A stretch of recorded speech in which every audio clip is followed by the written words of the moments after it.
ஆண்டவராகிய இயேசு கிறிஸ்துவுக்குள் மிகவும் பிரியமாக அழைக்கப்பட்ட அன்புக்குரிய சகோதர சகோதரிகளே, உங்கள் யாவருக்கும் நம்முடைய பிதாவாகிய தேவனுடைய நாமத்தினாலும் கர்த்தராகிய இயேசு கிறிஸ்துவினுடைய இனிதான நாமத்தினாலும் கிருபையும் சமாதானமும் இரக்கமும் பெருக கடவுது என்கின்றதான அன்பின் வாழ்த்துக்களோடு நீண்ட நாட்களுக்கு பிறகு தேவனுடைய மேலான வார்த்தைகளை உங்களோடு கூட பகிர்ந்து கொள்வதற்கு தேவன் எனக்கு பாராட்டின கிருபைக்காக மீண்டுமாக தேவனுக்கும் அவருடைய குமாரனாகிய கிறிஸ்து இயேசுவுக்கும் என்னுடைய நன்றிகளை ஏறெடுத்துக் கொள்கிறேன். அது மாத்திரமல்லாது நான் சார்ந்திருக்கக்கூடிய திருச்சி ஐக்கியத்தை சார்ந்த சகோதர சகோதரிகளுடைய அன்பையும் வாழ்த்துதலையும் இந்த வேளையிலே நான் தெரிவித்துக் கொள்கிறேன்.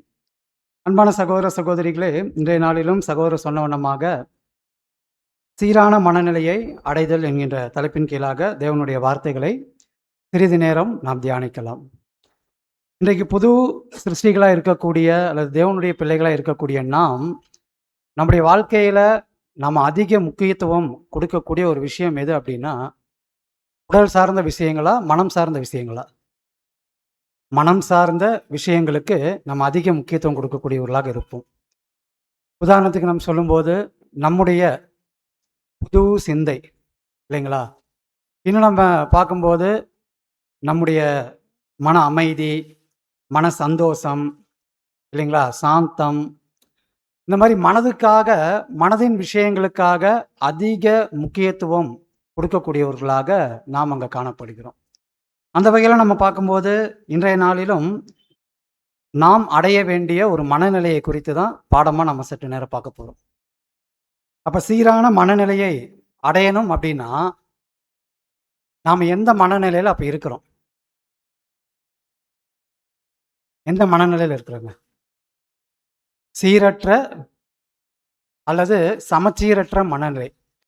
இந்த ஒரு மனநிலையில் நாம் இருந்தால் தான் நாம் என்ன செய்யணும் அப்படின்னு பார்த்தீங்கன்னா, சீரான மனநிலையை அடைவதற்கு நாம் முயற்சி செய்யக்கூடியவர்களாக அங்கே இருக்கணும் அன்பானவர்களே. சரி, இப்போ சீரான மனநிலைனா நாம் என்னன்னு சொல்லலாம்?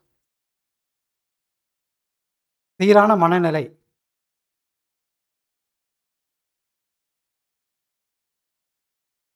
பாருங்க, சீரான மனநிலைனா என்ன அப்படின்னு பார்க்கறதுக்கு முன்னாடி இந்த சீரான மனநிலையில் இருக்கக்கூடிய ஒருத்தரை பற்றி கொஞ்சம் பார்த்துட்டு அதுக்கப்புறம் நம்ம என்ன செய்யலாம்னா அந்த பாடத்துக்குள்ள நம்ம கடந்து போகலாம்.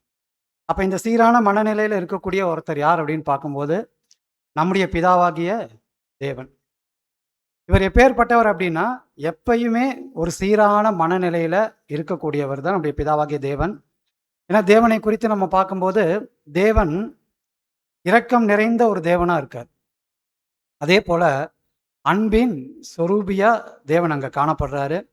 ஏன்னா அதனால தான் நம்ம வேத வசனங்களை நம்ம பார்க்கும்போது 1 யோவான் 4ஆம் அதிகாரம் 16வது வசனம். தேவன் நம்மேல் வைத்திருக்கிற அன்பை நாம் அறிந்து விசுவாசித்திருக்கிறோம். தேவன் அன்பாகவே இருக்கிறார். அன்பில் நிலைத்திருக்கிறவன் தேவனில் நிலைத்திருக்கிறான், தேவனும் அவனில் நிலைத்திருக்கிறார். பாருங்க, தேவன் எப்பேற்பட்டவராக இருக்கிறார்னா அன்பானவராகவே இருக்கிறார். அன்பானவராகவே அவர் இருக்கும்போது அந்த அன்புல நாம் எப்படி இருக்கணுங்க? நிலைத்திருக்கக்கூடியவர்களாக நாம் இருக்கணும். அப்ப தேவன் சீரான மனநிலையை உடையவராக இருக்கிறார் அப்படின்னா அவர் அன்பானவராகவே இருக்கிறார். அப்ப நம்மளும் ஒரு சீரான மனநிலையை உடையவர்களாக இருக்க வேண்டும் என்றால் அந்த அன்புல நாம் என்ன செய்யணுங்க? நிலைத்திருக்கக்கூடியவர்களாக நாம காணப்பட வேண்டும். ஏன்னா இந்த சீரான மனநிலையை அடைதல்ல மிக முக்கியமான விஷயம் என்ன அப்படின்னு பார்க்கும்போது அன்பு மற்றும் இரக்கம், இது ரெண்டுமே மிக மிக முக்கியமான ஒரு விஷயம். அப்ப தேவன் சீரான மனநிலை உடையவராக இருக்கிறார் என்று நம்ம பார்க்கும்போது அவர் இரக்கம் நிறைந்தவராகவும் அன்பின் சொரூபியாகவும் தேவன் அங்க காணப்படுகிறார் என்று நம்ம பார்க்கிறோம். அப்ப தேவனுடைய பிள்ளைகளா இருக்கிறவங்க, அவருடைய சாயல்ல வளரக்கூடியவர்களா இருக்கிறவங்க, அவங்க எப்பேற்பட்டவர்களா இருக்குன்னா அன்பின் தேவனுடைய அன்பின் பிள்ளைகளாக அவங்க இருக்க வேண்டும் என்பதை கூட நம்ம பார்க்குறோம். அதே போல இந்த அன்புல நிலைத்து இருக்கக்கூடியவர்களாக நாம் இருக்கணும். அன்புல நிலைத்து இருக்கிறதுனா எப்படிங்க?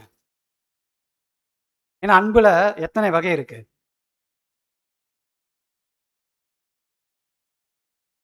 கடமை அன்பு, புரிந்து கொள்ளுதலின் அன்பு, அப்புறம் என்னங்க? சகோதர அன்பு, சத்துருக்களையும் சிநேகிக்கக்கூடிய அன்பு. இப்ப அன்புல நிலைத்திருக்கணும் அப்படின்னா நாம எந்த அன்புல நிலைத்திருக்கணும்? முதல்ல கடமை அன்புல என்ட்ராகணும், புரிந்து கொள்ளுதலின் அன்புக்குள்ள போகணும், அதுக்கப்புறம் என்ன செய்யணுங்க? சத்துருக்களையும் சிநேகிக்கக்கூடிய அன்பு, சகோதரி சிநேகிக்கக்கூடிய அன்பு, சத்துருக்களையும் சிநேகிக்கக்கூடிய அன்பு. அப்ப அன்புல நிலைத்து இருக்கணும் அப்படின்னா, இந்த படிநிலைகள்ல வளர்ந்துக்கிட்டே வரணும். வந்து சத்துருக்களையும் சிநேகிக்கக்கூடிய அன்புல நாம என்ன செய்யணுங்க? அதுல மரண பரியந்தம் நிலைத்திருக்கக்கூடியவர்களாக நம்ம இருக்கணும். மாறாக நம்ம என்ன தவறா புரிஞ்சுப்போம் அப்படின்னா, இப்ப நம்ம எந்த அளவுக்கு அன்புல இருக்கிறோமோ, ஒருவேளை சத்தியத்துக்கு வந்து ஆரம்ப நாட்கள்ல எப்படி இருந்தோமோ, அல்லது இப்ப எப்படி இருக்கிறோமோ, இந்த அன்புலயே நம்ம நிலைச்சிருக்கணும் அப்படின்றது கிடையாது.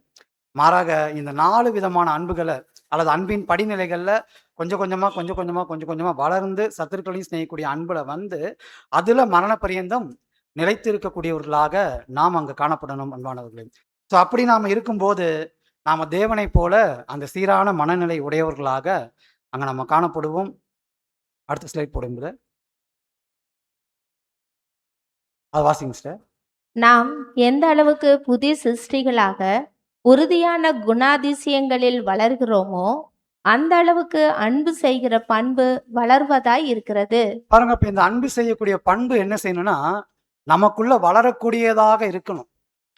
ஏன்னா நம்ம நாளுக்கு நாள், நாளுக்கு நாள் புது சிருஷ்டிகளாக உறுதியான குணாதிசயங்கள்ல வளரக்கூடியவர்களாக நாம இருக்கும்போது, இந்த அன்பு செய்யக்கூடிய பண்பும் அதே அளவுக்கு நமக்கு வளரணும்.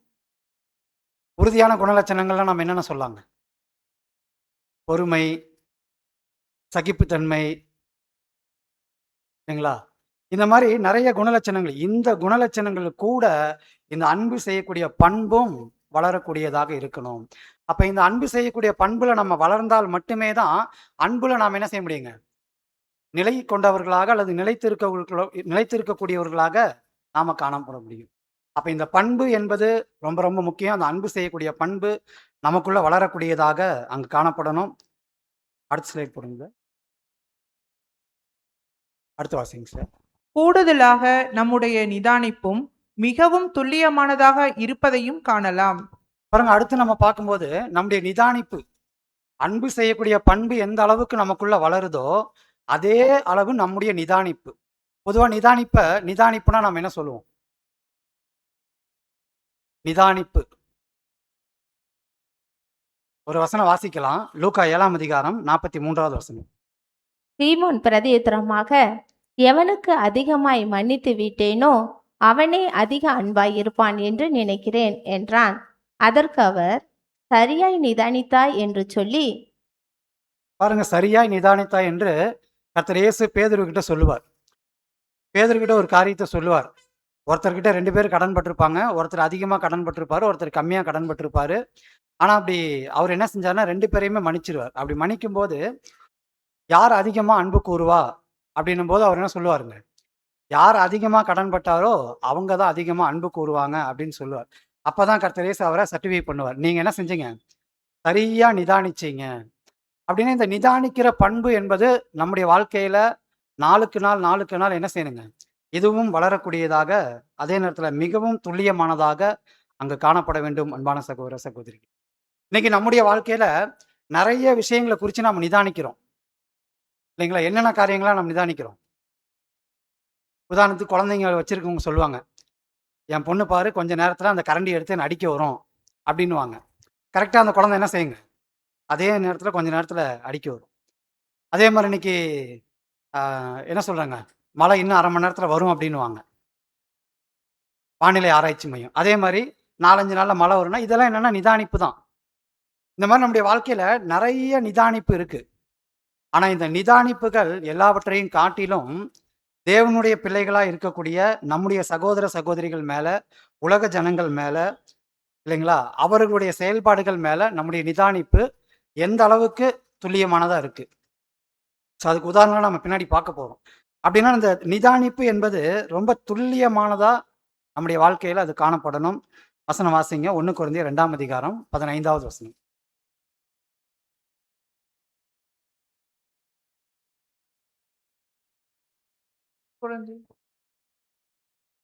நம்மை நாமே நிதானித்து அறிந்தால் நாம் நியாயம் தீர்க்கப்படும். பாருங்க, இந்த நிதானிப்பு மற்றவருடைய வாழ்க்கையில மாத்திரமல்ல, நம்முடைய வாழ்க்கையிலயும் ரொம்ப ரொம்ப முக்கியம். நம்மை நாமே நிதானித்து அறிந்தால் நாம் என்ன செய்வோங்க? நியாயம் தீர்க்கப்படும். பொதுவாவே நிதானிக்கிறது அப்படின்னா நம்ம விஷயத்துல விட்டுருவோம். ஆனா மத்தவங்க விஷயத்துல என்ன செய்வாங்க? இந்த நிதானிப்பை நம்ம கடைபிடிப்போம். அவரா பேசியிருப்பார், அவரா செஞ்சிருப்பார், அந்த சிஸ்டரா கண்டிப்பா செய்வாங்க, அப்பேற்பட்ட ஆளு தான் அவங்க. இந்த மாதிரி மற்றவங்க விஷயத்துல நம்ம என்ன செய்வோம்னா நிதானிப்பை நம்ம வெளிப்படுத்தக்கூடியவங்களா இருப்போம். ஆனா நம்முடைய விஷயத்துல நம்ம என்ன செஞ்சிருவோங்க, அந்த நிதானிப்பை கடைபிடிக்காதவர்களாக நம்ம காணப்பட்டுருவோம். அப்ப தேவனுடைய பிள்ளைகள் நாம் என்ன செய்யணும் அப்படின்னா, நம்மை நாமே நிதானித்து அறியக்கூடியவர்களாக நாம் இருக்கணும். இப்ப எதற்கு நம்மை நாமே நிதானிக்கணும்? இல்ல எந்த வகையில நம்மை நாமே நிதானிக்கணும்? தேவனுக்கு பிரியமில்லாத காரியங்கள் என்கிட்ட என்ன இருக்கு? இல்லைங்களா? இன்னொரு வார்த்தை நம்ம சொல்லப் போனோம் அப்படின்னா, ஒவ்வொரு நாளும் நம்ம கடந்து போகும்போது, இன்னும் என்னிடத்தில் என்ன குறை உண்டு? என்னுடைய ஓட்டத்தை ஓடி முடிப்பதற்கு, என்னுடைய அழைப்பையும் தெரிந்து கொள்வதையும் உறுதிப்படுத்தி முடிப்பதற்கு, இன்னும் என்னிடத்தில் என்ன குறை உண்டு அப்படின்னு சொல்லிட்டு, ஒவ்வொரு நாளும் நைட்டு தூங்க போறதுக்கு முன்னாடி அல்லது ஒவ்வொரு நிமிடமும் நம்மை நாமே நிதானிக்கக்கூடியவர்களாக நாம காணப்பட வேண்டும். அப்ப நம்முடைய விஷயத்திலையும் இந்த நிதானிப்பு என்பது மிக துல்லியமானதா இருக்கணும். மற்றவருடைய விஷயத்திலும் இந்த நிதானிப்பு எப்படி இருக்கணுங்க? மிகவும் துல்லியமானதாக அங்கு காணப்பட வேண்டும். அன்பான சகோதர சகோதரி, அடுத்த ஸ்லைட் போடுங்க. அவர்கள் உன்னதத்திலிருந்து வரும் ஞானத்தை அதிகமாக பெறுவர்.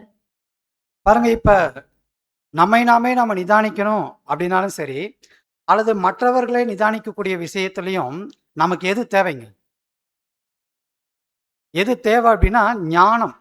இந்த ஞானத்தை நாம எங்க இருந்து தான் பெற்றுக்கொள்ள முடியுங்க? பரத்திலிருந்து பிதாவாகிய தேவன் கிட்ட இருந்து இந்த ஞானத்தை பெற்றுக்கொள்ளக்கூடியவர்களாக நாம் இருக்கணும். அப்படி பெற்றுக்கொண்டு நம்மை நாமே நிதானிக்கணும்.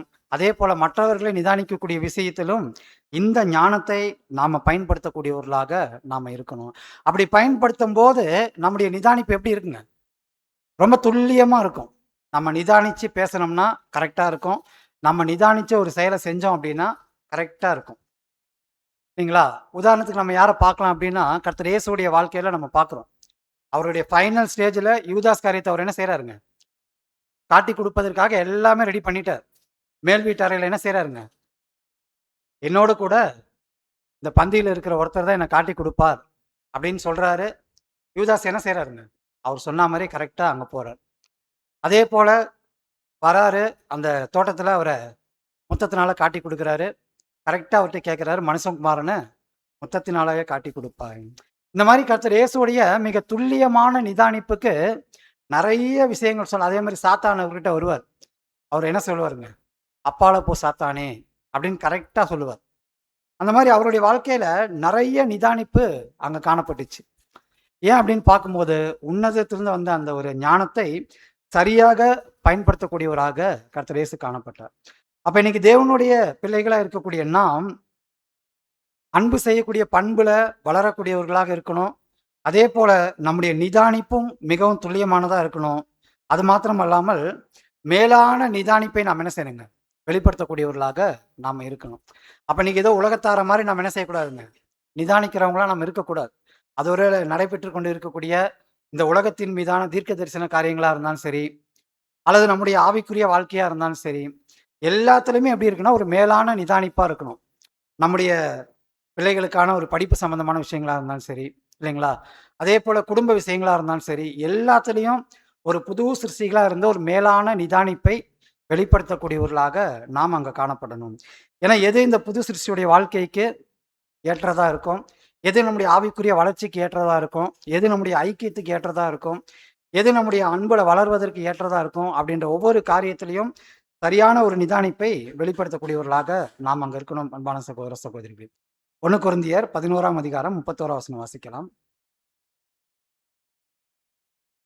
நம்மை நாமே நிதானித்து அறிந்தால் நாம் நியாயம் தீர்க்கப்படும்.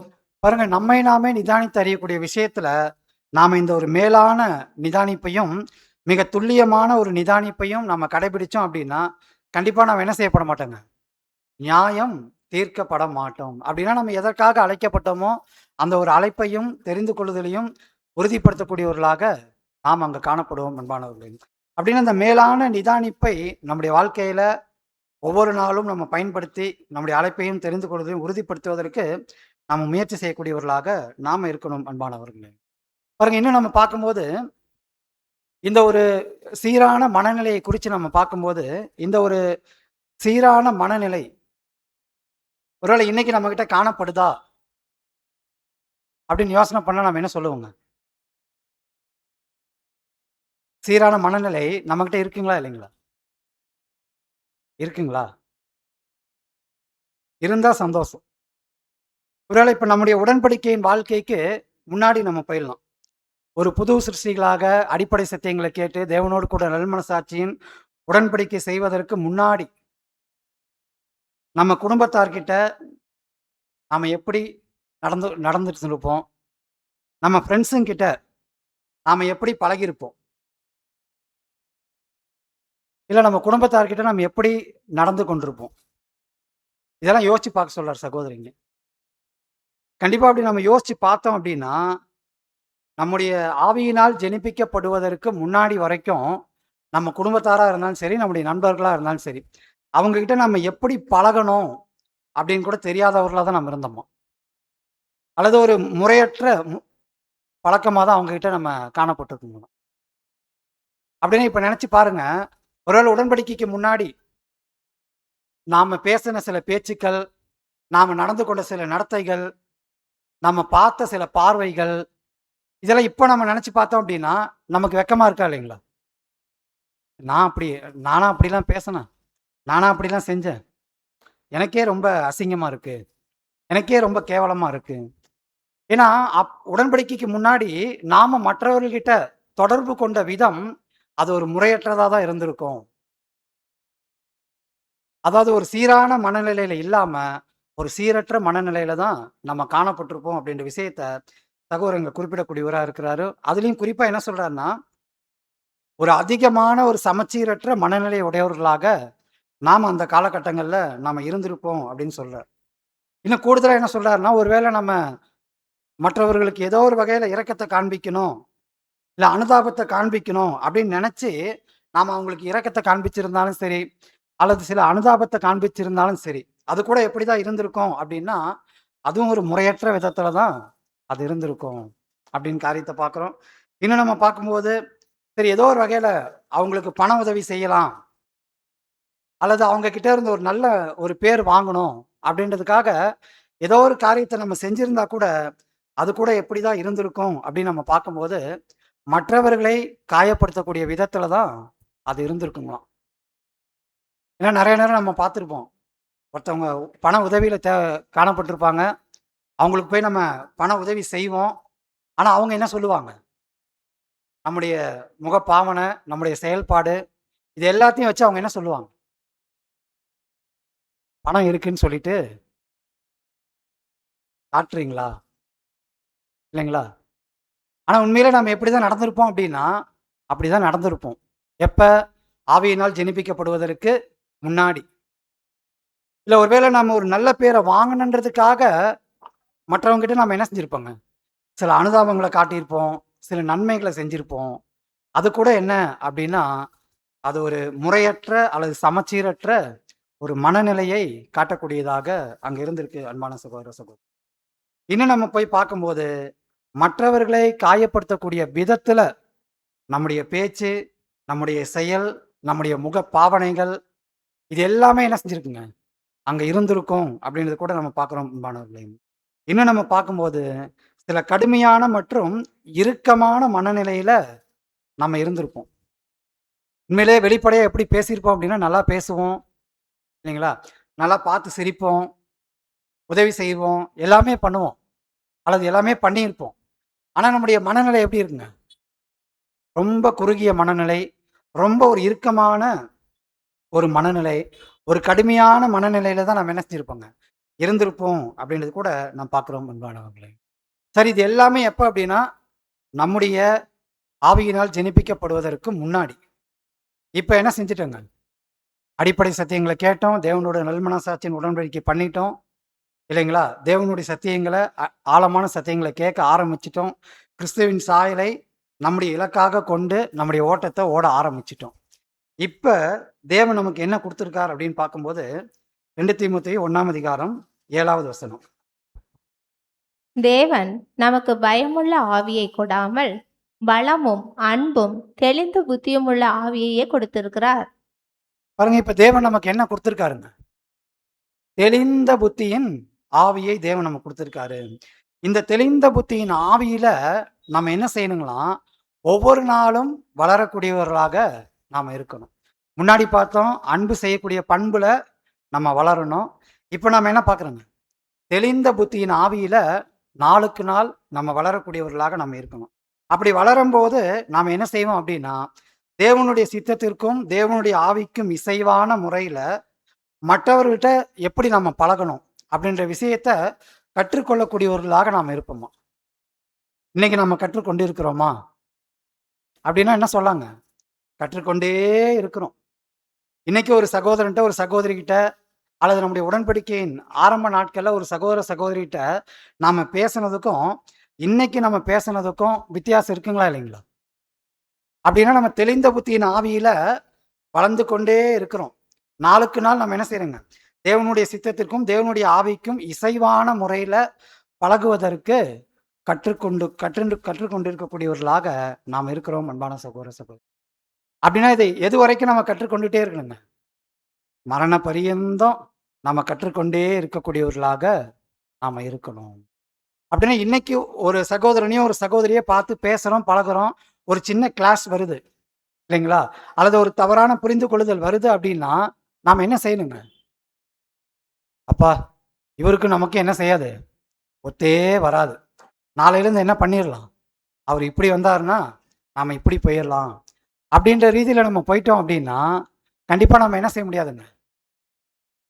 சிறந்த முறையில தேவனுடைய சித்தத்திற்கும் தேவனுடைய ஆவிக்கும் சிறந்த முறையில எப்படி பழகுவது அப்படின்ற விஷயத்துல கற்றுக்கொள்ளாமலே நம்ம போயிடுவோம்.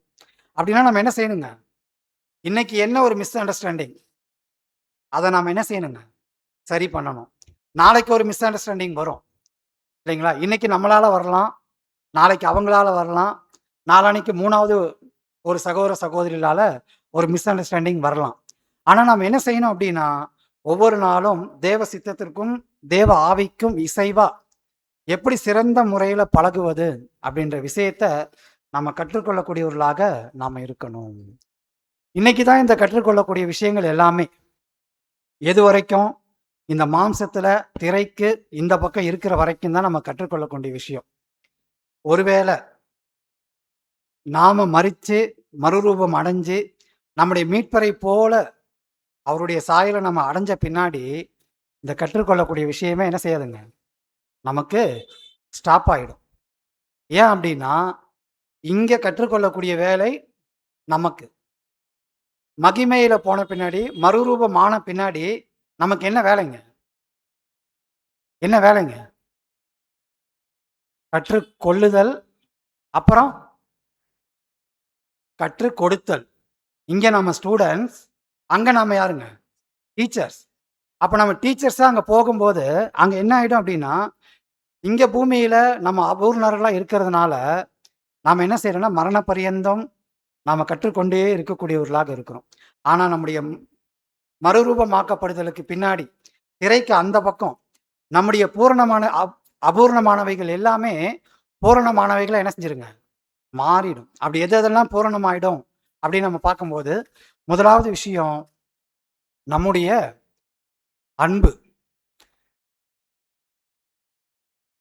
முதலாவது நம்முடைய எல்லா வல்லமைகளும் அது எப்படி இருக்குங்க?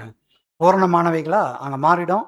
அடுத்து நம்ம பார்க்கும்போது நம்முடைய அன்பு, இந்த அன்புமே என்ன ஆயிடுங்க? பூரணமா அங்க ஆயிடும் அப்படின்னு பார்க்குறோம். அடுத்து நீதியை குறித்ததான நம்முடைய புரிந்து கொள்ளுதல். இன்னைக்கு நீதியை குறித்ததான நம்முடைய புரிந்து கொள்ளுதல் எப்படி இருக்குங்க? ரொம்ப கம்மியா தான் இருக்கு. சில நேரங்கள்ல என்ன செஞ்சுறோம் அப்படின்னா, அநீதியை கூட நம்ம என்ன செஞ்சுறோங்க? நீதின்னு சொல்லி நம்ம தவறா புரிஞ்சுக்கிறோம். ஆனா நம்ம மகிமைக்கு அந்த பின்னாடி அந்த பக்கம் போன பின்னாடி அல்லது மகிமைக்குள்ள பிரவேசிச்ச பின்னாடி நீதியை குறித்ததான நம்முடைய புரிந்து கொள்ளுதல் என்ன ஆயிடும் அப்படின்னா, அது பூரணமானவைகளாக மாறிடும் அப்படின்னு பார்க்குறோம். அடுத்த விஷயம், மற்றவர்களோடு எவ்வாறு பழகுதல் அப்படின்ற விஷயத்துல நம்முடைய புரிந்து கொள்ளுதல் என்ன ஆயிடுங்க? பூரணமாயிடும். ஸோ எதற்கு இந்த பூரணம் அப்படின்னு நம்ம பார்க்கும்போது, இன்னைக்கு இந்த பூமியில நம்ம இருக்கும்போது நம்முடைய மரண பரியந்தம் நம்ம என்ன செய்யணுங்க? மற்றவங்க கிட்ட எப்படி பழகணும் அப்படின்ற விஷயத்துல கற்றுக்கிட்டே இருக்கணும். ஆனால் திரைக்கு அந்த பக்கம் போயிட்டோம் அப்படின்னா நாம் மற்றவர்களோடு எவ்வாறு பழகுவது அப்படின்ற விஷயத்தில் நம்முடைய புரிந்து கொள்ளுதல் அது ஒரு பூரண நிலைக்கு அங்கே போயிடும். அன்பான சகோதர சகோதரிகள், ஸோ இப்படி போகும்போது அடுத்தபடியாக நாம் என்ன செய்ய போகிறோம் அப்படின்னா கற்பிக்கக்கூடிய அல்லது கற்றுக் கொடுக்கக்கூடிய ஒரு வேலைக்குள்ளாக நம்ம கடந்து போயிடுவோம்.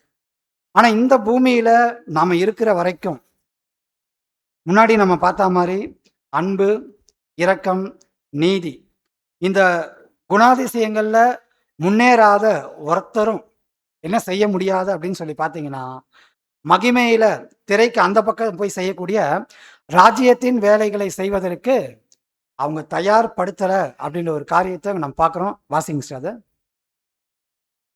அன்பு, இரக்கம், நீதி போன்ற குணாதிசயங்களில் முன்னேறாத ஒவ்வொருவரும் ராஜ்யத்தின் வேலைக்காக தங்களை தயார்படுத்தவில்லை. பாருங்க, உடன்படிக்கையின் வாழ்க்கையில உள்ள நுழைஞ்ச உடனே இந்த குணாதிசயங்கள் எல்லாமே என்ன ஆயிடுச்சுங்க, நமக்குள்ள இருக்கு. ஆல்ரெடி உடன்படிக்கைக்கு முன்னாடி ஏதோ கொஞ்சம் நெஞ்சம் இருக்கும். உடன்படிக்கைக்கு அப்புறமும் இந்த குணாதிசயங்கள் அன்பு, இரக்கம், நீதி இந்த குணாதிசயங்களை என்ன செய்யணுங்க, முன்னேறணும். முன்னேற தான் நம்ம என்ன செய்வோம் அப்படின்னா ராஜ்யத்தின் வேலைக்காக நம்ம தயார்படுத்த முடியும். ஒருவேளை நம்ம உடன்படிக்கையின் ஆரம்ப நாட்களில் எந்த லெவலில் இருந்தோமோ அதே லெவலில் நம்ம மறிக்கிற வரைக்கும் இருந்தோம் அப்படின்னா கண்டிப்பாக ராஜ்யத்தின் வேலைக்காக நம்ம என்ன செய்யலைங்க, நம்மை நாமே தயார்படுத்தவில்லை அப்படின்ற ஒரு காரியம் அங்கே நிரூபணமாகுது. ஒருவேளை நம்ம தயார்படுத்தலை அப்படின்னா கண்டிப்பாக ராஜ்யத்தின் வேலைகளை செய்யக்கூடிய ஆசாரியர்களாக நாம் என்ன செய்ய மாட்டோங்க, போக மாட்டோம் அப்படின்ற ஒரு விஷயத்த நம்ம பார்க்குறோம். அன்பானவர்களே பாருங்க, இப்போ நம்ம இருக்கக்கூடிய இந்த சுவிசேஷ யுகம் இதில் நம்ம கற்றுக்கொள்ளக்கூடிய ஒரு வேலையை அல்லது ஒரு காரியத்தில் நம்ம காணப்படுவோம். ஆனால் 1000 ஆண்டு அரசாட்சியில் கண்ணுக்கு தெரியக்கூடிய பாகத்தில் நாம் என்ன ஒரு வேலையை செய்ய போகிறோம் அப்படின்னா சுத்திகரித்தல் மற்றும் தூய்மையாக்குதல். இந்த 2 வேலையை தான் அங்கே நம்ம செய்ய போகிறோம். அப்படி செய்யும்போது கண்டிப்பாக என்ன ஆகும் அப்படின்னு சொல்லி பார்க்கும்போது ஒரு குறிப்பிட்ட காலம் அங்கே திருச்சபை வகுப்பாருக்கு அது கொடுக்கப்படும். இந்த ஒரு காலகட்டத்தில் அந்த திருச்சபை வகுப்பார் அவர்கள் என்ன செய்வார்கள் அப்படின்னா உயிர்த்தெழுந்து வரக்கூடிய உலக ஜனங்களுக்கு இல்லைங்களா, உலக ஜனங்களை சுத்திகரித்தல் மற்றும் தூய்மையாக்குதல் அந்த ஒரு வேலைக்குள்ள அவங்கள உட்படுத்த போறாங்க. அப்படி உட்படுத்தி அந்த குறிப்பிட்ட காலத்தில் அவங்க என்ன செய்வாங்க, தூய்மையாக்குதல் மற்றும் சுத்திகரித்தல் வேலையை அவங்க முழுமையா அங்க செய்ய போறாங்க. அன்பான சகோதர சகோதரி, அப்படி செய்யக்கூடிய அவங்களுக்கு கண்டிப்பா என்ன தேவை அப்படின்னா சீரான மனநிலை அங்க தேவைப்படுகிறது. அடுத்த ஸ்லைட் போடுங்க பாருங்க. எதற்காக இந்த ஒரு சீரான மனநிலை நமக்கு தேவைப்படுது அப்படின்னு பார்க்கும்போது 2 விஷயங்களுக்காக இந்த சீரான மனநிலை நமக்கு தேவைப்படுது. முதல் விஷயத்தை வாசிங்க. வரவிருக்கின்ற யுகத்தின் வேலைகளுக்கு தயாராகும் பொருட்டு. வாசிங்க சார். 1. அவசியமான சிச்சைகளை தற்காலத்தில் கொடுக்க முடியாதபடி குணம் உடைய தேவனுடைய பிள்ளைகள் அவர்கள் எந்த பதவியிலிருந்து அதை செய்ய வேண்டுமோ அந்த பதவிக்கு தகுதி உடையவர்கள் அல்ல. பாருங்க, இன்னைக்கு ராஜ்யத்துல உயிர்த்தெழுந்து வரக்கூடிய ஜனங்கள் எல்லாருமே ஒரே மாதிரி இருப்பாங்களா, அல்லது எல்லாருமே நீதியை கற்றுக்கொள்வதற்கு எல்லாருக்கும் ஒரே விதமான படிப்பினைகள் ஒரே அளவான சிக்ஷைகள் தேவைப்படுமா அப்படின்னா அப்படி இருக்காது. ஒருத்தருக்கு கம்மியான படிப்பினைகள் தேவைப்படும், ஒருத்தருக்கு அதிகமான படிப்பினைகள் தேவைப்படும். ஒருத்தருக்கு கம்மியான சிக்ஷைகள் தேவைப்படும், ஒருத்தருக்கு அதிகமான சிக்ஷைகள் தேவைப்படும். இப்படி இருக்கும்போது யாருக்கு கம்மியான சிக்ஷை தேவையோ அவங்களுக்கு கம்மியான சிக்ஷை கொடுக்கணும், யாருக்கு அதிகமான படிப்பினைகள் தேவைப்படுதோ அவங்களுக்கு அதிகமான படிப்பினைகள் அங்கே கொடுக்கணும். இதை தான் என்ன செய்ய போகிறாங்க அப்படின்னா திருச்சபை வகுப்பார் அங்கே செய்ய போகிறாங்க. அப்படின்னா இந்த காலத்திலே அவங்க என்ன செய்யணுங்க, அவசியமான சிக்ஷைகளை யாருக்கு எந்த அளவுக்கு எந்த லெவலுக்கு கொடுக்கணும் அப்படின்ற விஷயத்தை என்ன செய்யணுங்க, தெரிந்து வைத்திருக்கக்கூடியவர்களாக அல்லது கற்று வைத்திருக்கக்கூடியவர்களாக நாம காணப்படணும். அன்பான சகோதர சகோதரிகளே பாருங்க, இன்னைக்கு நம்ம சகோதர சகோதரிகள் மத்தியிலே நம்ம பார்க்கும்போது ஒரு சின்ன தவறு செய்கிற சகோதர சகோதரிக்கும் ஒரு பெரிய தவறு செய்யக்கூடிய சகோதர சகோதரிகளுக்கும் 2 பேர்கிட்டையும் ஒரே மாதிரியான ஒரு மனநிலையை நாம் காண்பித்தோம் அப்படின்னா அது சரியாக இருக்குமா? சரியா இருக்காது. சின்ன தவறு செய்த சகோதர சகோதரிகிட்ட ஒரு மனநிலை இருக்கணும்.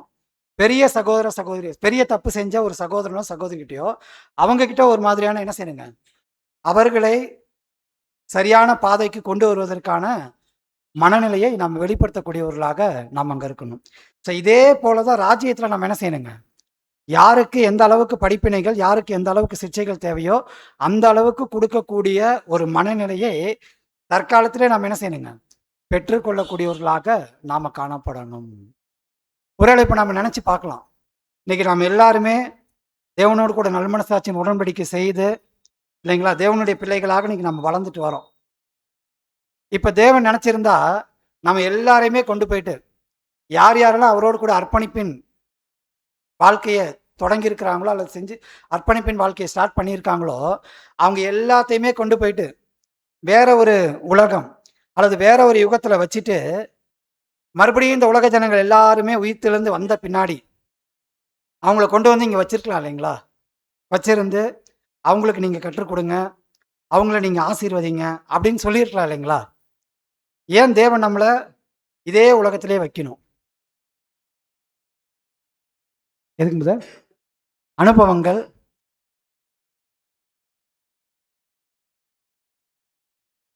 ஏன் அப்படின்னு நம்ம பார்க்கும்போது, இப்ப மரிக்கக்கூடிய இந்த உலக ஜனங்கள், இவங்க எல்லாருமே உயிர்த்தெழுந்து வரும்போது எப்படி வருவாங்க? சரீரத்துல பூரணமா வருவாங்க. ஆனா உண்மையிலே ஒரு பூரணம் அப்படின்னா என்னங்க? மென்டலி, மாரலி, பிசிக்கலி இல்லைங்களா? சரீர அளவுல, மனதளவுல, ஒழுக்க ரீதியா இந்த 3லயும் என்ன செய்யணுங்க? அவங்க பூரணமா வரணும். ஆனா அவங்க உயிர்த்தெழுந்து வரும்போது சரீர அளவுல பூரணமா இருப்பாங்க. ஆனா மனதளவிலும் ஒழுக்க ரீதியா எப்படி இருப்பாங்க? பூரணமா இருக்க மாட்டாங்க. அந்த மனதையும், அந்த ஒழுக்க ரீதியிலயும் அவங்கள கொண்டு வர வேண்டிய வேலை தான் யாருடைய வேலை அப்படின்னா, திருச்சபை வகுப்பாருடைய வேலை. பாருங்க, இன்னைக்கு ஒரு குடிகார மனநிலையில இருக்கக்கூடிய ஒருத்தர், அவர் ராஜ்யத்துல உயிர்த்தெழுந்து வந்தாலும் என்ன செய்வாருங்க? குடிப்பதற்கு அவருடைய மனம் ஏங்கும். ஆனா அங்க என்ன செய்யாதுங்க? மதுபானம் கிடைக்காது. திருடக்கூடிய மனநிலையில எழுந்திருச்சு வரக்கூடிய ஒருத்தருக்கு திருடக்கூடிய மனநிலை அங்க காணப்படும். இதே மாரி மத்தவங்களுக்கு தீமை செய்யணும், மத்தவங்களுக்கு கெடுதல் நினைக்கணும், மத்தவங்கள அடிக்கணும், மத்தவங்களுடைய அபகரிக்கணும். இந்த மாரி மனநிலையோட தான் அவங்க என்ன செய்வாங்க? எழுந்திருச்சு வருவாங்க. அப்படி எழுந்திருச்சு வரவங்களும் எப்படிதான் இருப்பாங்கன்னா, எல்லாருமே எல்லாருடைய மனநிலையும் ஒரே மாதிரியான விழுந்து போன நிலையில இருக்காது. ஒருத்தருடைய மனநிலை அதிகமா இருக்கும், ஒருத்தருடைய மனநிலை கம்மியா இருக்கும். அப்படி எழுந்திருச்சு வரக்கூடியவர்களுக்கு யாருக்கு எவ்வளவு தேவையோ, அவ்வளவான சிக்ஷைகளையும், படிப்பினைகளையும் குடுக்கக்கூடிய அந்த ஒரு வேலைய நாம அங்க செய்யணும் அப்படின்னா, அதற்கான அனுபவங்கள நம்ம என்ன செய்றோங்க? இப்பயே நாம கற்றுக்கொள்ளக்கூடியவர்களாக நாம இருக்கணும். இன்னைக்கு நம்ம குடிகாரங்கள சந்திக்காம இருக்கிறோமா? திருடர்கள சந்திக்காம இருக்கிறோமா? பொய் பேசுறவங்கள சந்திக்காம இருக்கிறோமா? ஏமாத்துறவங்கள சந்திக்காம இருக்கிறோமா? இல்லைங்களா? எல்லாரையுமே நாம என்ன செய்றோங்க? சந்திக்கிறோம். ஒருவேளை ஒருத்தருக்கு ஒரு அனுபவம் இல்லாமல் போகலாம். ஆனா இன்னொரு சகோதரனுக்கு அந்த ஒரு அனுபவம் இருக்கும். அப்ப 1,44,000 பேரு என்ன செய்வாங்க? அந்த 1,44,000 பேரு மொத்தமா நம்ம பார்க்கும்போது, எல்லா விதமான அனுபவங்களும் அவர்கள் பெற்றிருக்கக்கூடியவர்களாக அவங்க இருப்பாங்க, அன்பான சகோதர, சகோதரி. அப்ப இந்த அனுபவங்கள் எல்லாத்தையும் நாம என்ன செய்யணுங்க? வாங்கணும். அதனால தான் நம்ம என்ன செய்யணும் அப்படின்னா, உலகத்துல சகோதர, சகோதரிகள் மத்தியில ஒரு பிரச்சனை அப்படின்னா, உடனே என்ன செஞ்சிடக்கூடாதுங்க? அவங்களுடைய ரிலேஷன்ஷிப்ப கட் பண்ணி விட்டுட்டு கடந்து போகணும் அப்படின்ற மனநிலையில நம்ம போயிடக்கூடாது. மாறாக ஒவ்வொருத்தர்கிட்டயும் எப்படி தேவ சித்தத்துக்கு இசைவாகவும், அதே போல தேவ ஆவிக்கு இசைவாகவும் பழகணும் அப்படின்ற விஷயத்த பகுத்து பார்த்து ஒவ்வொரு நாளும் அதுல நம்ம வளரணும். இதுக்கு தான் தேவன் நம்மள என்ன செஞ்சிருக்காருங்க? இந்த பூமியில நம்மள உடன்படிக்கைக்கு அப்புறமேட்டும் நம்மள வச்சிருக்காரு அப்படின்னா, இதுவும் ஒரு காரணம், அன்பான சகோதர, சகோதரிகளே. அதனால எவ்வளோ பேர்கிட்ட பழகுவதற்கு, எவ்வளோ பேர்ட்ட பேசுவதற்கு நாமளா வாய்ப்ப தேடி போக தேவையில்ல. வாய்ப்பு நம்மள தேடி வருதா? அவங்க கிட்ட நாம என்ன செய்யலாங்க? பேசுவோம், பழகுவோம். அதுவும் எப்படி பேசுவோம், எப்படி பழகணுன்ற ஒரு முறையை கற்றுக்கொள்வதற்கு தேவன் நமக்கு தரக்கூடிய அந்த ஞானத்தை நாம பெற்றுக்கொள்ளணும், அன்பான சகோதர, சகோதரிகளே. அந்த ஞானத்த பயன்படுத்தி இவைகளை நாம செய்யக்கூடியவர்களாக நாம் இருக்கணும். அடுத்து நம்ம பார்க்கும்போது 2வது பாயிண்ட் வாசிங்க சிஸ்டர். இன்னொரு வகையில் கூடுதலான அல்லது அளவுக்கு அதிகமான சிற்றைகளை தருகிறவர்களும் மனுக்குலத்தை வழிநடத்த பொருத்தமானவர்கள் அல்ல. பாருங்க, ராஜ்யத்துல உயிர் தெளிந்து வரும்போது யாருக்கு எவ்வளோ தேவையோ அவ்வளோ சிக்ஷைகள் தான் கொடுக்கணும். ஏன்னா இன்னைக்கு தேவனே நம்மளை எப்படி தான் சோதிக்கிறாருங்க.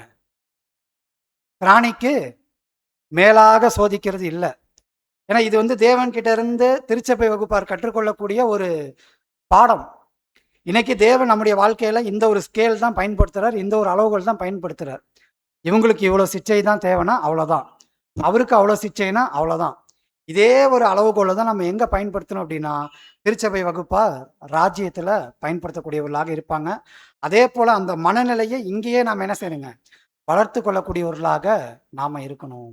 ஏன்னா பொதுவாகவே இன்னைக்கு உலக ஜனங்கள்கிட்டயே இந்த மனநிலை காணப்படுகிறது. ஒரு சின்ன தப்பு செஞ்சவங்களுக்கு பெரிய தண்டனை கொடுத்தா என்ன சொல்கிறாங்க, இந்த தப்புக்கு இவ்வளோ பெரிய தண்டனையா, இவ்வளோ பெரிய தண்டனை தேவையே இல்லையே அப்படின்னா அது தேவனுடைய பண்பு. அந்த பண்பு இன்னைக்கு இயல்பாகவே மனிதருடைய குணலட்சணங்கள்ல காணப்படுது. ஆனால் அது எப்படி காணப்படுது அப்படின்னா ரொம்பவும் தேய்ந்து போன நிலையில காணப்படுகிறது. ஆனால் தேவனுடைய பிள்ளைகளாக இருக்கக்கூடிய நமக்குள்ளதான் அது எப்படி இருக்குங்க, அந்த பண்பு என்பது வளர்ந்து வரக்கூடியதாக அங்கே இருக்கு. அன்பான சகோதர சகோதரி, அப்படின்னா இதுக்காக தான் இந்த ஒரு சமச்சீரான மனநிலை நம்முடைய வாழ்க்கையில அது தேவைப்படுகிறது. அன்பான சகோதர சகோதரி, பாருங்க, இப்போ நம்ம எங்க போலாம்னா உலகத்துக்குள்ள நம்ம போகலாம். உலகத்துக்குள்ள போகும்போது ஒரு உலகத்தார் இல்லைங்களா, அவங்க வெளிப்படுத்தக்கூடிய ஒரு பலவீனம், ஒரு தவறு, ஒரு குற்றம், இதெல்லாம் நம்ம பார்க்கும்போது நமக்கு என்ன வரும்?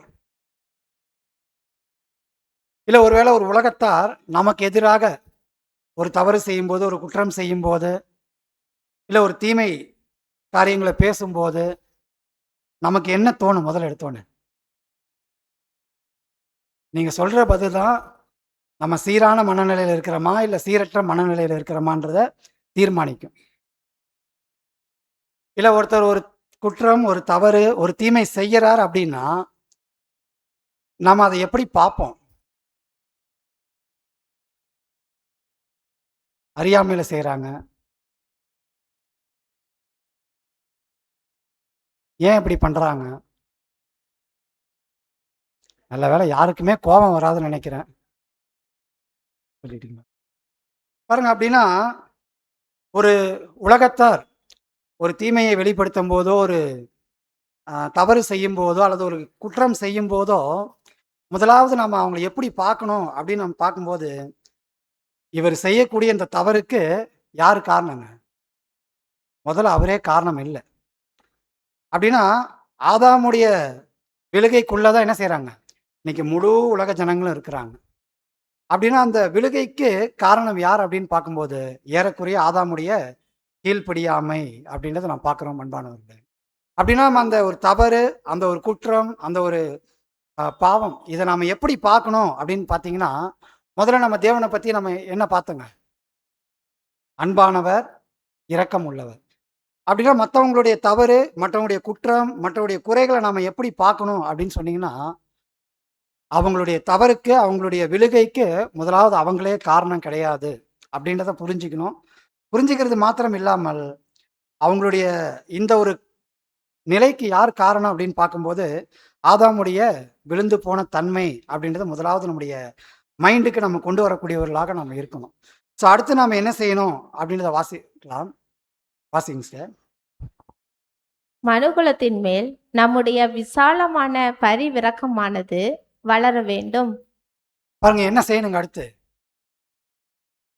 பரிவிரக்கம் வளர வேண்டும்.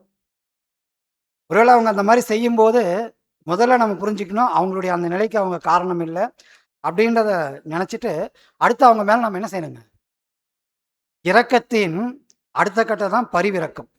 அந்த நிலையில் நாம் என்ன செய்யணும்னா பரிவிரக்கமானது அவங்க மேலே வளரணும். அடுத்த பாயிண்ட் வாசிங்க. நாம் கருணை உள்ளத்தை வளர்க்க வேண்டும். அடுத்து என்ன செய்யணுங்க, பரிவிரக்கத்தை காட்டணும், கருணை உள்ளத்தை வளர்க்க வேண்டும் அப்படின்னு கூட நான் பார்க்குறோம். அன்பானவர்கள், ஏன்னா அதனால தான் இன்னைக்கு அன்னை தெரசா கூட ஒரு வார்த்தை சொல்லுவாங்க, வெறுப்பது யாராக இருந்தாலும் நேசிப்பது நாமாக இருப்போம்னு சொல்லிட்டு அந்த அன்னை தெரசா குரூப் சேர்ந்தவங்க சொல்லுவாங்க. அப்படின்னா இன்னைக்கு மனுக்குலத்தின் மேல நாம என்ன செய்யணும்னா நம்முடைய கருணை உள்ளத்தை வளர்க்க வேண்டியவர்களாக நாம இருக்கணும். அதனால தான் கர்த்தர் இயேசுவை குறித்து நம்ம பார்க்கும்போது அவருடைய நாட்கள் அவர் எப்படி இருந்தாருங்க? 3 வருஷமும் நன்மை செய்கிறவராகவே சுற்றி திரிந்தார். அந்த நன்மையில என்னென்னலாம் அடங்குது அப்படின்னு பார்க்கும்போது இரக்கம், கருணை, அன்பு எல்லாமே என்ன செஞ்சதுங்க? நிறைஞ்சிருந்துச்சு. அவருடைய சிலுவையை கூட தூக்க முடியாத அளவுக்கு அவர் பலவீனப்பட்டு போனார் அப்படின்னா அந்த அளவுக்கு அவர் என்ன செஞ்சாருங்க? இறக்கப்பட்டு இறக்கப்பட்டு நிறைய பேரை சுகப்படுத்தி தன்னுடைய ஆரோக்கியத்தை கொடுத்து கொடுத்து கொடுத்து அவங்கள சுகப்படுத்தினார். நிறைய பேர் மேல கருணை காட்டி கருணை காட்டி அவருடைய ஆரோக்கியத்தை அவங்களுக்கு கொடுத்தார். ஏன்னா இந்த பரிவிரக்கம் மற்றும் கருணையினுடைய வெளிப்பாடு என்னங்க? எதையாவது ஒன்று நம்ம கொடுக்கணும். ஒன்று நம்முடைய உடல் உழைப்பு, இல்லை நம்முடைய பொருள், நம்முடைய ஆரோக்கியம், எதையாவது ஒன்று கொடுக்கறது தான் என்னன்னா இந்த கருணை மற்றும் பரிவிரக்கத்துடைய வெளிப்பாடு. இப்போ தேவனை நம்ம பார்க்குறோம் இல்லைங்களா? தேவனை பார்க்கும்போது தேவன் நமக்காக யாரை கொடுத்தாருங்க? அவருடைய ஒரே பேரான குமாரனையே கொடுத்தார். தேவன் வெறுமனே நான் உங்களை நேசிக்கிறேன் உங்களை நேசிக்கிறேன்னு சொல்லிட்டு இருந்தா அந்த அன்பு அந்த கருணையை நாம் உணர்ந்திருப்பான் அப்படின்னா உணர்ந்திருக்க மாட்டோம். ஆனால் தேவன் என்ன செஞ்சாருன்னா நம்ம மீது வெளிப்படுத்தின அன்பு அந்த கருணையின் வெளிப்பாடாக தன்னுடைய குமாரனையே நமக்காக கொடுத்தார்.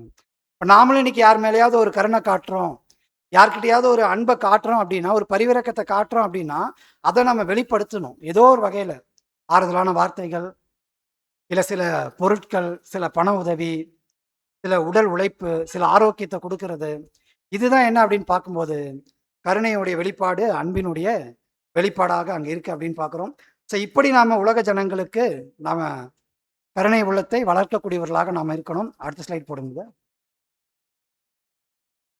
அவர்களுடைய சீரழிவிலிருந்து அவர்களை தூக்கி எடுக்க விருப்பம் உள்ளவர்களாய் இருக்க வேண்டும். பாருங்க, இன்னைக்கு ஒருவேளை இன்னைக்கு ஒரு பைக்கில் நம்ம போயிட்டு இருக்கோம், கூடவே இன்னொருத்தர் பைக்கில் வரார் அப்படின்னா பைக்கில் வரவங்க கீழே விழுந்துடுறாங்க. நாம் என்ன செய்வோம்? கீழே விழுந்து 2 பேர் கிடக்க, வண்டி ஒரு பக்கம் இருக்குது, அவர் ஒரு பக்கம் இருக்கிறார் அப்படின்னா நம்ம மனசுல என்ன வரணும்? உலகத்தின் காரியங்களை பார்க்கறதுக்கு உலகத்தா இருக்காங்க, நம்ம போகலாம் அப்படின்னு போயிடலாமா? அப்படின்னா கீழே விழுந்தவங்களை தூக்கி விடணும் அப்படின்ற எண்ணம் என்ன செய்யணுங்க? நமக்குள்ள வரணும். 2வது அவங்கள தூக்கி விடுறதுக்கு யாராவது வராங்களான்னு பார்க்கலாம். நம்ம இறங்கி ஸ்டாண்டை போட்டு அவங்கள தூக்கிறதுக்கு முன்னாடி யாராவது வந்து தூக்கிட்டாங்கன்னா ஓகே. இல்லைன்னா அடுத்து நம்ம என்ன செய்யணுங்க? தூக்கி எடுப்பதற்கு உண்டான முயற்சியில் இறங்கணும். ஒருவேளை நமக்கு எண்ணம் இருக்கு, ஆனால் அதுக்குள்ளே வேற யாராவது வந்து அவங்க தூக்கி விட்டாங்க அப்படின்னா இந்த எண்ணம் என்ன செய்யுங்க? நமக்கு போதும். ஏன்னா இந்த எண்ணம் தான் கண்ணுக்கு தெரியக்கூடிய பாகத்தில் உலக ஜனங்களே அவருடைய சீரழிவிலிருந்து தூக்கி எடுப்பதற்கு நமக்கு தேவையான ஒரு எண்ணமாக இருக்கு. அந்த எண்ணத்தை இங்கேயே நாம் என்ன செய்யணுங்க? வளர்த்து கொள்ளக்கூடியவர்களாக நாம் இருக்கணும். அதே போல இன்றைய காலகட்டத்திலையும் நம்ம பார்க்கும்போது இந்த உலக ஜனங்கள் அவருடைய சீரழிவிலிருந்து அவர்களை தூக்கி விடுப்பதற்கு நம்ம விருப்பம் உள்ளவர்களாக நாம் இருக்கணும். பாருங்க, இப்போ நமக்கு என்ன வந்துருச்சுன்னா விருப்பம் வந்துருச்சு. அடுத்த ஸ்லைடு வாசிங்க. எந்த அளவு வாய்ப்பு அளிக்கப்படுகிறதோ அந்த அளவுக்கு நாம் அவர்களுக்கு உதவிட வேண்டும். என்ன செய்யணுங்க? எந்த அளவுக்கு வாய்ப்பு கிடைக்குதோ அந்த அளவுக்கு நாம் என்ன செய்யுங்க? அவர்களுடைய சீரழிவிலிருந்து அவர்களை தூக்கி எடுப்பதற்கு உதவி செய்யக்கூடியவர்களாக நாம இருக்கணும். இதையே நம்ம எங்க பார்க்குறோம்னா கர்த்தர் இயேசுவுடைய வாழ்க்கையில தான் நம்ம பார்க்குறோம். அவருடைய வாழ்க்கையில எவ்வளோ பேர் என்ன செஞ்சாருங்க? அவங்களுடைய உடல் ரீதியான சீரழிவு, மன ரீதியான சீரழிவிலிருந்து அவர் தூக்கி எடுக்க யார் யாரெல்லாம் நான் அதுல இருந்து மீண்டு வரணும் அப்படின்னு நினைச்சாங்களோ அவங்களுக்கு அவர் என்ன செஞ்சாருங்க?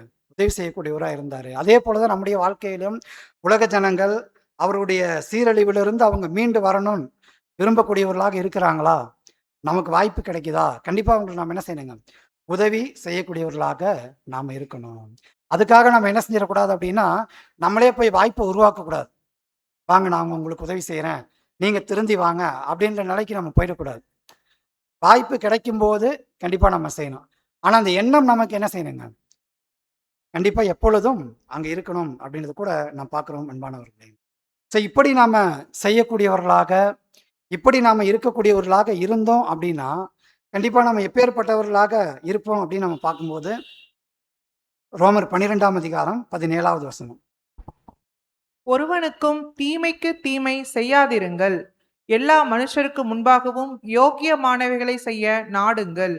பாருங்க, இப்படி ஒருவர் தவறு செய்யும்போது, குற்றம் செய்யும்போது, தீமை செய்யும்போது, இந்த வரிசையில நாம நடந்து கொண்டோம் அப்படின்னா, இதுதான் என்னங்க? ஒரு சீரான மனநிலை. இந்த மனநிலை தான் நமக்கு எங்க தேவைங்க? ராஜ்யத்துல கண்ணுக்கு தெரியக்கூடிய பாகத்துல நமக்கு தேவை. அப்படின்னா என்ன செய்யணுங்க? ஒருத்தருடைய தீமை, தவறு, குற்றம் செய்யும்போது, அவங்களுடைய தவறுக்கு அவங்க காரணம் இல்ல. ஆதாமுடைய விழுகை தான் அப்படின்ற மனநிலை வேணும். அதுக்கப்புறம் நம்ம பார்க்கும்போது, பரிவிரக்கம் காட்டணும், கருணை உள்ளத்த வளர்க்கணும். அவங்களுடைய சீரழிவிலிருந்து அவங்கள தூக்கி எடுக்க விருப்பமுள்ளவர்களா இருக்கணும். வாய்ப்பு கிடைக்கும்போது அவங்களுக்கு உதவணும். இந்த மனநிலையை நாம கடைபிடிச்சோம் அப்படின்னா, கண்டிப்பா நம்ம என்ன செய்ய மாட்டோம்? தீமைக்கு தீமை செய்யக்கூடியவர்களாக நாம இருக்க மாட்டோம், அன்பான சகோதர, சகோதரி. அப்படின்னா இதுதான் ஒரு சீரான மனநிலை. இதுவே சீரற்ற மனநிலைன்னா நம்ம என்ன செய்வோம்? யாராவது ஒரு தவறு, ஒரு குற்றம், ஒரு தீமை செஞ்சுட்டாங்க அப்படின்னா, உடனே என்ன செய்வோம்? தீமைக்கு தீமை.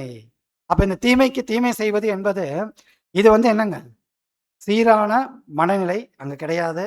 அப்ப இந்த ஒரு படிநிலையில நம்ம செய்யும்போது, தீமைக்கு தீமை செய்யக்கூடிய காரியத்திலிருந்து விலகி இருக்கக்கூடியவர்களாக நாம காணப்படுவோம். மத்தேயு 5ஆம் அதிகாரம் 9வது வசனம் வாசிக்கலாம். சமாதானம் பண்ணுகிறவர்கள் பாக்கியவான்கள், அவர்கள் தேவனுடைய புத்திரர் எனப்படுவார்கள். பாருங்க, நம்ம என்ன செய்யணும் அப்படின்னா, இந்த ஒரு படிநிலையை நம்ம கடைபிடிக்கும்போது, கண்டிப்பா சமாதானம் செய்யக்கூடியவர்களாக நாம இருப்போம். ஏன்னா சமாதானம் செய்யக்கூடிய எண்ணம் நமக்குள்ள இருக்கு. அதனால நம்ம என்ன செய்யலாங்க? கண்டிப்பா நமக்கு எதிரா ஒருத்தர் பேசும்போது, நமக்கு எதிரா ஒருவர் செய்யும்போது, இந்த ஒரு படிநிலைகளை நாம வெளிக்காட்டும்போது, நான் உங்க கூட என்ன செய்ய விரும்புறேன்? சமாதானமா இருக்க விரும்புறேன். அதனால நான் என்ன செய்ய மாட்டேன்? தீமைக்கு தீமை செய்ய மாட்டேன். அப்படின்ற ஒரு மனநிலையை வெளிக்காண்பிக்கக்கூடியவர்களாக நாம் அங்கு காணப்படுவோம், அன்பானவர்களே. அதேபோல சில நேரங்கள்ல சிலருக்கு சில கடிந்து கொள்ளுதல்கள் அங்க தேவைப்படும். அப்பயும் நாம என்ன செய்யணும் அப்படின்னு பார்க்கும்போது 2 தீமோத்தேயு 4ஆம் அதிகாரம் 2வது வசனம். சமயம் வாய்த்தாலும் வாய்க்காவிட்டாலும் ஜாக்கிரதையாய் திருவசனத்தை பிரசங்கம் பண்ணு. எல்லா நீடிய சாந்தத்தோடும் உபதேசத்தோடும் கண்டனம் பண்ணி கடிந்து கொண்டு புத்தி சொல்லு. பாருங்க, சில நேரங்கள்ல அவங்களுக்கு நம்ம அநீதி செய்யாதவங்களா கூட நம்ம இருந்துருவோம், இல்லைங்களா? ஆனா சில நேரங்கள்ல கண்டனம் பண்ண வேண்டிய காரியம் நமக்கு இருக்கு. அப்படி கண்டனம் பண்ணுவது கூட எப்படி இருக்கணும் அப்படின்னு சொல்லி பார்த்தீங்கன்னா, அது தேவையான அளவு மட்டும் தான் இருக்கணும், அன்பான சகோதர, சகோதரிகளே. இந்த வகையில தான் நம்ம என்ன செய்யணும் பார்க்கும்போது, அன்போடு, அதேபோல நம்முடைய வார்த்தைகள் அன்புள்ளதாக இருந்து நாம் என்ன செய்யணும்னா, இந்த காரியங்களை செய்யக்கூடியவர்களாக நாம இருக்கணும், அன்பான சகோதர, சகோதரி. இன்னும் நம்ம பார்க்கும்போது, சில நேரங்கள்ல நமக்கு எதிரா ஒருத்தர் பேசும்போது, நமக்கு எதிரா ஒருத்தர் செயல்படும்போது, நம்முடைய வார்த்தைகள் எப்படி இருக்கும் அப்படின்னா, கோபமானதா இல்லாம கூட இருக்கலாம். ஒருவேளை பஸ்ல தெரியாம நம்மள மிதிச்சிடலாம். உடனே நாம என்ன செய்யலாங்க? பரவால்ல விடுங்க, பரவால்ல விடுங்க அப்படின்னு சொல்லுவோம். ஆனா நம்ம என்ன செய்ய ஆரம்பிச்சிருவோம் அப்படின்னு சொல்லி பார்த்தீங்கன்னா, அடுத்து அவங்களுக்கு என்ன செஞ்சுருவோங்க? பரவால்ல விடுங்க அப்படின்னு சொல்லிருவோம். ஆனா அடுத்து என்ன செய்வாங்க? வளவளன்னு அட்வைஸ் பண்ண ஆரம்பிச்சிருவோம். ஆனா அதுவும் சகோதரர் என்ன செய்றாருன்னா, அதுவும் பண்ணக்கூடாது. ஒருவேளை அவங்க தெரியாம பண்ணிட்டாங்க. நம்ம தீமைக்கு தீமை செய்யல. அன்புல என்ன செஞ்சுட்டோம்? மன்னிச்சுட்டோம். இல்லைங்களா? ஆனா அதுக்கப்புறம் நம்ம என்ன செஞ்சுறோம் அப்படின்னா, அவங்களுக்கு அட்வைஸ் பண்ணுன்ற பேச்சுல அட்வைஸ் பண்றோம் அப்படின்ற இதுல ரொம்ப நேரம் என்ன செஞ்சுருவோங்க? அதிகப்படியான வார்த்தைகளை பேச ஆரம்பிச்சுருவோம். அப்படியே நாம என்ன செய்யக்கூடாதுங்க? பண்ணிறக்கூடாது. ஏன்னா நம்முடைய வார்த்தைகள் எப்படி இருக்கணும் அப்படின்னா, சாரமேறினதாகவும், மெருகேறினதாகவும், சுருக்கமானதாகவும் என்ன செய்யணுங்க? இருக்கணும். அதனால தான் சில நேரம் உலகத்தாரே என்ன சொல்லுவாங்க? இதுக்கு நீங்க என்ன 2 அடி அடிச்சுட்டே போயிரலான்னுவாங்க. ஏன்னா அவ்வளோ நம்ம பேசிருவோம். அப்படியே நம்முடைய உபதேசமானது அல்லது அவங்களுடைய அட்வைஸ் ஆனது என்ன செய்யக்கூடாதுங்க? காணப்படக்கூடாது. ரொம்ப சிம்பிளா அவங்கள மன்னிச்சுட்டு, இல்லைங்களா? ஆ பார்த்து கொஞ்சம் நடந்துக்குங்க. அப்படின்ற மாரி என்ன செஞ்சிடணுங்க? கடந்து போகக்கூடியதாக இருக்கணும். அப்ப நம்முடைய வார்த்தைகளும் அன்பான வார்த்தைகளா இருக்கணும். நம்முடைய மனநிலையும் எப்படி இருக்கணுங்க? அன்பான மனநிலையாக நம்ம இருக்கணும். இப்படி நம்ம பார்க்கும்போது, நமக்கு ஒரு கேள்வி வரலாம். பிரதர், அப்படின்னா கோபமே நாம படக்கூடாதா? காலை மிதிச்சாலும் கோவப்படக்கூடாது, அன்புல பார்க்கணும். அடிச்சாலும் நம்ம அன்புல வாங்கிக்கணும், திருப்பி அடிக்கக்கூடாது. நமக்கு எதிரா பேசினாலும் கோவமான வார்த்தையை பேசக்கூடாது, அன்பான வார்த்தையை பேசணும், இல்லைங்களா? அப்படின்னு நமக்கு கேள்வி வரலாம். ஸோ அப்படி இருக்கும்போது இப்போ கோவத்தை பற்றி நம்ம வருவோம். கோவத்தை பற்றி வரும்போது கோவத்தை எத்தனை வகையாக நம்ம பிரிக்கலாம்? எத்தனை வகையாக பிரிக்கலாம்? நியாயமான கோபம். பாருங்க, கோவத்தை 2 வகையாக பிரிக்கலாம். முதலாவது நம்ம பார்க்கும்போது நீதியான கோபம். இன்னொரு வகையில் சொல்ல போனோம் அப்படின்னா அன்பான இரக்கத்துடன் கூடிய நீதியான கோபம். இதில் நல்லா நம்ம பார்க்கணும், இந்த கோபத்தில் அன்பு இருக்கு, இரக்கம் இருக்கு, நீதி இருக்கு. இன்னொரு கோபம் நம்ம பார்க்கும்போது அன்பில்லாத, இரக்கம் இல்லாத, அநீதியான கோபம். இதுதான் கோபத்துடைய 2 வகையாக அங்கே இருக்கு அப்படின்னு நம்ம பார்க்குறோம் அன்பானவர்கள். இப்போ தேவன் வெளிப்படுத்தக்கூடிய கோபம் இதில் எந்த கோபமாக இருக்கும்? நீதியான, அன்புள்ள, இரக்கமுள்ள கோபம். வசனம் வாசிக்கலாம். சங்கீதம் 7ஆம் அதிகாரம் 11வது வசனம். தேவன் நீதி உள்ள நியாயாதிபதி, அவர் நாள்தோறும் பாவியின் மேல் சினம் கொள்ளுகிற தேவன். பாருங்க, பாவியின் மேல் என்ன செய்யறாருங்க? சினம் கொள்ளக்கூடிய தேவன். அப்ப அந்த கோபத்துல என்ன இருக்குன்னா அன்பு இருக்கு, இரக்கம் இருக்கு. பாருங்க, இப்ப ஆதாம் என்ன செஞ்சாருன்னா தேவனுக்கு கீழ்ப்படியாம பாவம் செஞ்சார். அந்த பாவத்துக்கு தண்டனை என்ன கொடுத்தாருங்க? பாவத்தின் சம்பளம் மரணம் அப்படின்னு கொடுத்தார். ஆனா தேவன் அதோட விட்டுட்டாருங்களா? அதுக்கப்புறம் என்ன செஞ்சாருங்க? அவருடைய நீதி அங்க செயல்பட்டுச்சு. அந்த நீதிக்கு அப்புறம் நீதியோடு கூட என்ன செயல்பட்டுச்சுங்க? மனுக்குலத்துக்கான அவருடைய அன்பு, அவருடைய இரக்கம் அங்க காணப்பட்டுச்சு அப்படின்னு பார்க்கிறோம். அப்ப இந்த நீதியான, அன்புடன் கூடிய, இரக்கத்துடன் கூடிய கோபமானது அங்க இருக்கு. இந்த ஒரு கோபத்தை தான் தேவன் என்ன செய்யறாருன்னா வெளிப்படுத்தக்கூடியவராக நம்ம பார்க்கிறோம்.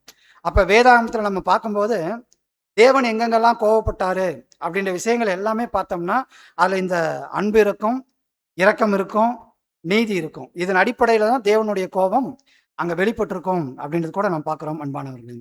ஆனா இன்னைக்கு பொதுவாகவே நம்ம மத்தியில என்ன ஒரு தவறான மனநிலை காணப்படுதுன்னா, கோபம்னாலே என்னங்க? பாவம் அப்படின்ற ஒரு மனநிலை இங்க காணப்படுகிறது அப்படின்னு பார்க்கிறோம். ஆனா அந்த ஒரு மனநிலை என்பது என்னங்க? முற்றிலும் தவறான ஒரு விஷயம். கோபம் என்பது பாவம் கிடையாது.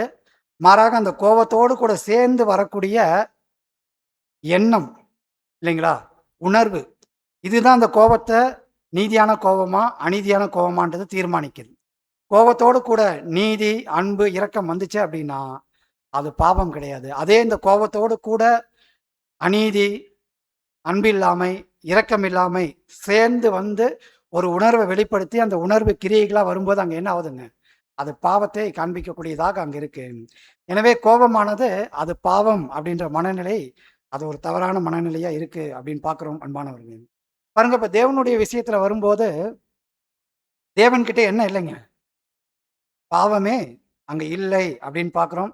அதே போல தேவனை பொறுத்த வரைக்கும் தேவன் எந்த சட்டத்திட்டங்களின்படி தன்னுடைய சிருஷ்டிகளை அவர் நியாயம் தீர்க்கிறாரோ அதே சட்டத்திட்டங்களின்படி தான் என்ன செய்யறாருங்க? தன்னையும் தேவன் நியாயம் தீர்த்து கொள்ளக்கூடியவராக அவர் காணப்படுகிறார் அப்படின்னு பார்க்கிறோம். அப்போ ஒருவேளை கோபமானது பாவம் அப்படின்ற மனநிலைக்குள்ள வந்தோம் அப்படின்னா, ஒருவேளை தேவன் கோபப்பட்டார் அப்படின்னா தேவன் பாவம் செஞ்ச மாதிரி ஆயிடும். அப்படின்னா தேவன் என்ன செய்யறாருங்க? அவர் கோபப்படுறார் அப்படின்னா அந்த கோபத்தோடு கூட சேர்ந்து வரக்கூடிய எண்ணம், உள்ள உணர்வு, இல்லைங்களா, குணலட்சணங்கள், இதுதான் அங்க என்ன செய்யுதுன்னா அந்த கோபத்தை குறிக்கக்கூடியதாக இருக்கு. அந்த கோபத்துடைய தன்மையை வெளிப்படுத்தக்கூடியதாக அங்க இருக்கு.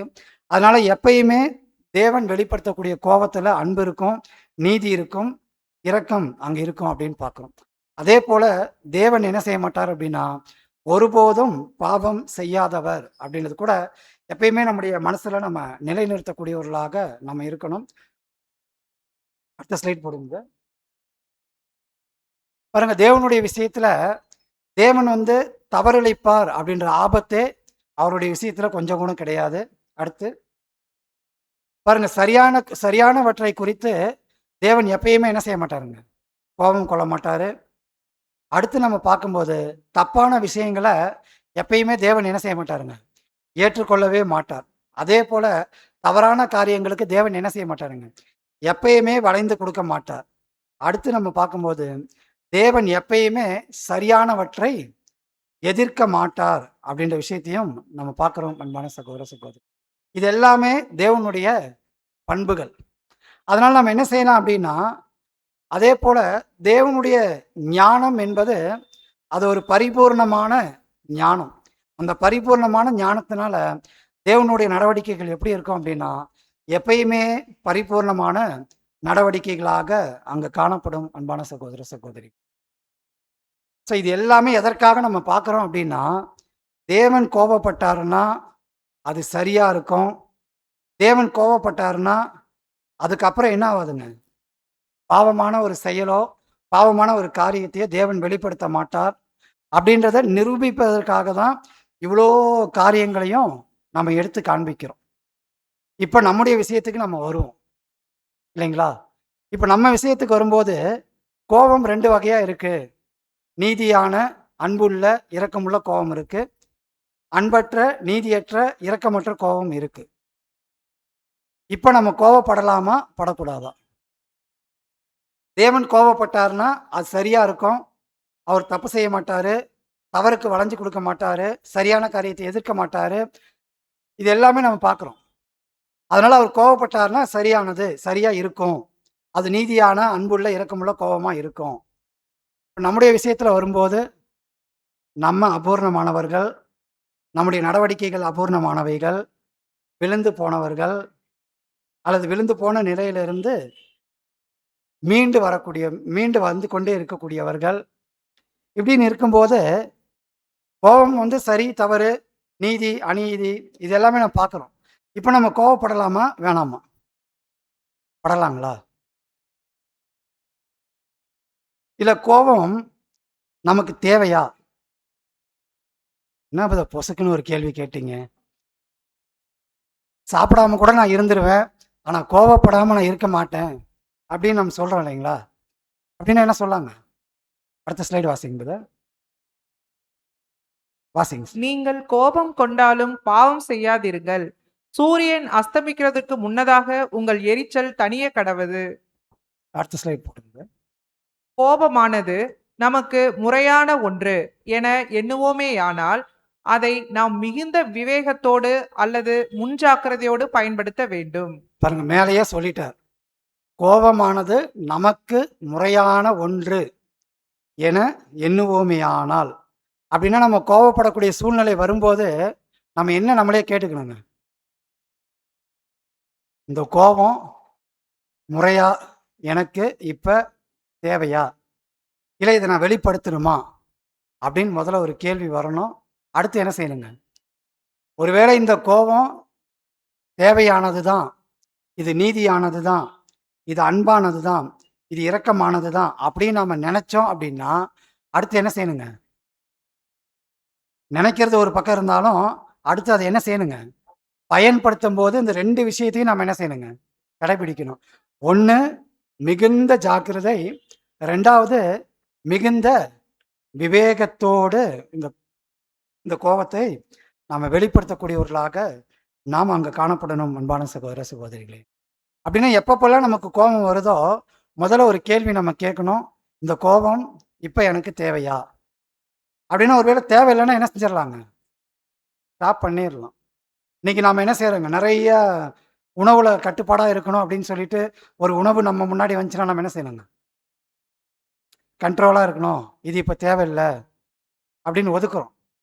அந்த மாதிரி இந்த மாதிரி கோபம் விஷயத்துல நாம் என்ன செய்யணுங்க, ஒரு கோபப்படக்கூடிய சூழ்நிலை வருது அப்படின்னா இந்த கோபம் முதல்ல எனக்கு தேவையா அப்படின்னு சொல்லிட்டு நாம் என்ன செய்யணுங்க, முதலாவது யோசிக்கணும். அப்படி யோசிச்சாவே என்ன செஞ்சிடும், அந்த கோபம் போயிடும். ஏன்னா உலகத்தார் தான் என்ன செய்வாங்க, கோபம் வரும்போது 1 2 3 நீங்கள் எண்ணுங்க அப்படின்னு சொல்லுவாங்க. ஆனால் நாம் என்ன செய்யணுங்க, கோபப்படக்கூடிய சூழ்நிலை வரும்போது இந்த கோபம் எனக்கு தேவையா அப்படின்னு நம்ம யோசனை பண்ணாலே அந்த சூழலை என்ன செஞ்சிருங்க, கடந்து போயிடும் அன்பான சகோதர சகோதரிகள். ஒருவேளை கோபப்படுவது ஒரு முறையான ஒன்று அப்படின்னு நம்ம நினைச்சோம் அப்படின்னா அதை விவேகத்தோடு முன்ஜாக்கிரதையோடு அதை நம்ம பயன்படுத்தக்கூடியதாக இருக்கணும். அந்த கோபத்தில் அன்பு இருக்கணும், நீதி இருக்கணும், இரக்கம் இருக்கக்கூடியதாக அங்க இருக்கணும் அன்பான சகோதர சகோதரிகளே. ஸோ ஏன் இந்த அன்பு, இரக்கம், நீதி இருக்கணும் அப்படின்னா, ராஜ்யத்துல சிக்ஷைகள் தேவைப்படக்கூடியவங்களுக்கு சிக்ஷைகள் கொடுக்கும்போது இந்த அன்பை நம்ம பயன்படுத்துவோம், இரக்கத்தை பயன்படுத்துவோம். நீதியை பயன்படுத்தி சில சிக்ஷைகளை அங்க கொடுக்கக்கூடியவர்களாக நாம் அங்க காணப்படுவோம் அன்பான சகோதரர். சரி பாருங்க, இப்ப நம்ம பார்க்கும்போது இந்த கோபம் முறையானது அப்படின்னு நம்ம நினைக்கும் போது இது எந்த அளவுக்கு நம்ம பயன்படுத்தலாம்? பாருங்க, சகோதரர் என்ன சொல்றாருன்னா, ஒருவேளை இந்த கோபத்தை என்ன சொல்றாருங்க, கொஞ்சம் கோபப்படலாம் அப்படின்னும் போது நம்ம என்ன செஞ்சிடக்கூடாதுங்க, டேமை திறந்து விட்டா மாதிரி காற்றாற்று வெள்ளத்தை போல, ஏன்னா நான் முறையான கோபம் தானே படுறேன் அப்படின்னு சொல்லிட்டு நம்ம என்ன செய்யக்கூடாதுங்க, அன்புல தான் கோவப்படுறேன், இரக்கத்துல தான் கோவப்படுறேன், நீதிக்காக தான் கோவப்படுறேன் அப்படின்னு சொல்லிட்டு நாம என்ன செய்யக்கூடாதுன்னா, டேமை திறந்து விடுற மாதிரி ஆத்துல தண்ணி அடிச்சிட்டு போற மாதிரி கோபத்தை நம்ம வெளிப்படுத்தக்கூடாது. அப்படின்னு என்ன சொல்றாருன்னா, கொஞ்சம் அந்த கோபம் கூட எப்படி இருக்குன்னா கொஞ்சமா இருக்கணுமா. சரி, இந்த கொஞ்சம் கோபத்தை எப்பெல்லாம் நம்ம வெளிப்படுத்தலாம்? சரி, சகோதர சகோதரிகளா நீங்களே சொல்லுங்க, இந்த கொஞ்சம் கோபத்தை எப்பெல்லாம் நம்ம வெளிப்படுத்தலாம்? ஏன்னா இதுக்கு 3 காரணங்கள் சகோதரர் கொடுக்குறார். இந்த காரணங்களை நீங்க பார்க்கும்போது அங்க கொஞ்சம் கோபத்தை வெளிப்படுத்தலாம். எங்கெல்லாம் பயன்படுத்தலாம் பாருங்க. முதலாவது வாசிக்கலாம், வாசிங்க சார். ஒரு அப்பாவி சகோதரன் தவறினதனால் பாடுபட்டால். பாருங்க, ஒரு அப்பாவி சகோதரன் ஒரு தவறுன்னு தெரிஞ்சு ஒரு காரியத்தை செய்யறாரு, செஞ்சு அதனால அவர் நிறைய பாடுபடுறார். அப்படி பாடுபடும் போது அந்த தவறை பற்றி நம்ம முழுமையாக தெரிந்திருக்கும் பட்சத்தில், இங்கே நம்ம அண்டர்லைன் பண்ணணும், அந்த தவறை பற்றி முழுமையாக தெரிந்திருக்கும் பட்சத்தில் அந்த நேரத்தில் நம்ம என்ன செய்யலாம் அப்படின்னா, நீதியான கோபத்தை வெளிப்படுத்துவது நம்முடைய கடமையாக அங்கு காணப்படுகிறது. இது ஒரு முதலாவது ஒரு விஷயம். இதுக்கு நான் உதாரணம் கொடுக்கணும்னு அவசியம் இல்லை. நீங்களே தேவனுடைய ஆவியில நீங்க ஒரு உதாரணத்தை நீங்க வச்சுக்கங்க. சொல்ல வேண்டிய ஒரே விஷயம் என்னன்னா, ஒரு அப்பாவி சகோதரன் தவறினதனால் பாடுபட்டால் அந்த தவறை பற்றி நாம முழுமையாக தெரிந்திருக்கும் பட்சத்தில் அந்த சமயத்துல நீதியான கோபத்தை வெளிப்படுத்துவது நமது கடமையாக அங்க காணப்படுகிறது. அடுத்து 2வது விஷயம் வாசிங்க சார். ஒரு வாயில்லா ஜீவன் கொடுமைப்படுத்தப்படுவதை நாம் கண்டால். பாருங்க, ஒரு வாயில்லாத ஜீவன் கொடுமைப்படுத்தப்படுவதை நம்ம பார்க்கும்போது இந்த இடத்துல ஒரு குறிப்பிட்ட அளவு என்ன செய்யலாங்க, கோபத்தை நம்ம வெளிப்படுத்தலாம். அப்படின்னா அந்த கோபத்தை வெளிப்படுத்துறதுனா என்னங்க, அந்த வாயில்லா ஜீவனை யார் கொடுமைப்படுத்துறாங்களோ அவங்கள போய் அடிக்கிறது, திட்டுறது அப்படின்லாம் இல்லை. மாறாக அவங்க கிட்ட இருந்து அந்த விலங்கை காப்பாத்துறதே என்னங்க, ஒரு கோபம்தான் இல்லைங்களா? ஏன் அப்படி அடிச்சு இது பண்றீங்கன்னு சொல்லி. அடுத்து 3வது ஒரு விஷயத்தை நம்ம பார்க்கும்போது, நீதியின் கொள்கைகளானது வெறுக்கப்படுவதை நாம் கண்டால். பாருங்க, நீதியின் கொள்கைகள் எங்கெங்கெல்லாம் வெறுக்கப்படுதோ அங்க நாம என்ன செய்யலாம் அப்படின்னு பார்க்கும்போது, நாம இந்த கொஞ்சம் கோபத்தை வெளிப்படுத்துவது அவசியமானது. பாருங்க, இன்னைக்கு உலகத்துல நாம இருக்கும்போது அது சகோதர சகோதரியுடைய விஷயமா இருந்தாலும் சரி, சபையில இருக்கக்கூடிய விஷயங்களா இருந்தாலும் சரி, அல்லது உலகத்திலேயா இருந்தாலும் சரி, எங்கெங்கெல்லாம் இந்த நீதியின் கொள்கை வெறுக்கப்படுவதோ அங்க கொஞ்சம் கோபத்தை வெளிப்படுத்துவது அவசியமானதாக அங்க இருக்கு. அதனாலதான் பாருங்க, இன்னைக்கு ஒரு கியூல நாம நிற்கும் போது நமக்கு முன்னாடி ஒருத்தர் வந்தா கூட நம்ம என்ன செஞ்சிருவோம், பொறுமையா இருந்துருவோம். அதுவே ரொம்ப முன்னாடி போயிட்டு வயசானவங்க, கர்ப்பிணி பெண்கள், சின்ன குழந்தைங்க இப்படியெல்லாம் காத்திருக்கும் போது இடையில போய் ஒருத்தர் நின்னா நமக்கு எவ்வளவு கோபம் வருதுங்க. அப்படின்னா அங்க என்ன ஆகுதுன்னா, அங்க நீதியின் கொள்கை வெறுக்கப்படுகிறது. இதே போல நிறைய விஷயங்கள் நம்ம உதாரணத்துக்கு எடுத்துக்கலாம். எதெல்லாம் நீதியான காரியம், நீதியான கொள்கைகள் அங்க வெறுக்கப்படுகிறதோ அங்க கொஞ்சம் கோபத்தை வெளிப்படுத்துவது என்பது நம்ம பார்க்கலாம். ஏன்னா எனக்கு தெரிஞ்சு சில சகோதர சகோதரிகள்லாம் இருப்பாங்க இல்லைங்களா, பஸ்ஸில், ட்ரெயினில் இல்லைங்களா, இந்த மாதிரி என்ன செய்வாங்க, அங்கேயும் நம்ம பார்க்கும்போது ஒருத்தருடைய இடத்த இன்னொருத்தர் வலுக்கட்டாயமாக எடுத்துக்கும் போது, ஒருத்தருடைய பொருளை இன்னொருத்தர் அபகரிக்கும் போது, இந்த மாதிரி எங்கெங்கெல்லாம் நீதியின் கொள்கைகள் வெறுக்கப்படுகிறதோ அங்கே நாம் என்ன செய்யலாம் அப்படின்னு பார்க்கும்போது கொஞ்சம் கோபத்தை வெளிப்படுத்துவது அவசியமானதாக அங்கு காணப்படுகிறது அப்படின்னு பார்க்குறோம் அன்பான சகோதர சகோதரி. அடுத்த ஸ்லைட் போடுங்க. ஒரு பெற்றோர் அவருடைய பிள்ளைக்கு நியாயமற்ற காரியத்தை செய்ய நாம் கண்டால், பாருங்க, ஒரு பெற்றோர் இருக்காங்க, அவங்க பிள்ளைகளுக்கு ஒரு நியாயமற்ற காரியத்தை செய்யறதை நம்ம பார்க்கும்போது கண்டிப்பா நாம் என்ன செய்யலாங்க, கொஞ்சம் கோபத்தை வெளிப்படுத்துவது என்பது முறையானதாக இருக்கும். உடனே நாம் என்ன செஞ்சிடலாங்க, ஒரு அம்மாவோ ஒரு அப்பாவோ ஒரு குழந்தை தப்பு பண்ணிடுச்சு அப்படின்ட்டு அதை காதை பிடிச்சி திருகுறாங்க, வயிற்றுல ஒரு கில்லு வைக்கிறாங்க, காலில் ஒரு அடி அடிக்கிறாங்க அப்படின்னா நம்ம என்ன செய்யணுங்க, இங்கே தான் நம்ம கோபத்தை வெளிப்படுத்தணும் அப்படின்னு நாம் என்ன செஞ்சிடணுங்க. ஸோ அங்கே நம்ம பயன்படுத்தக்கூடாது. எங்கே நம்ம பயன்படுத்தணும் அப்படின்னு சொல்லி பார்க்கும்போது சகோதரர் அழகாக இங்கே குறிப்பிடுறார்.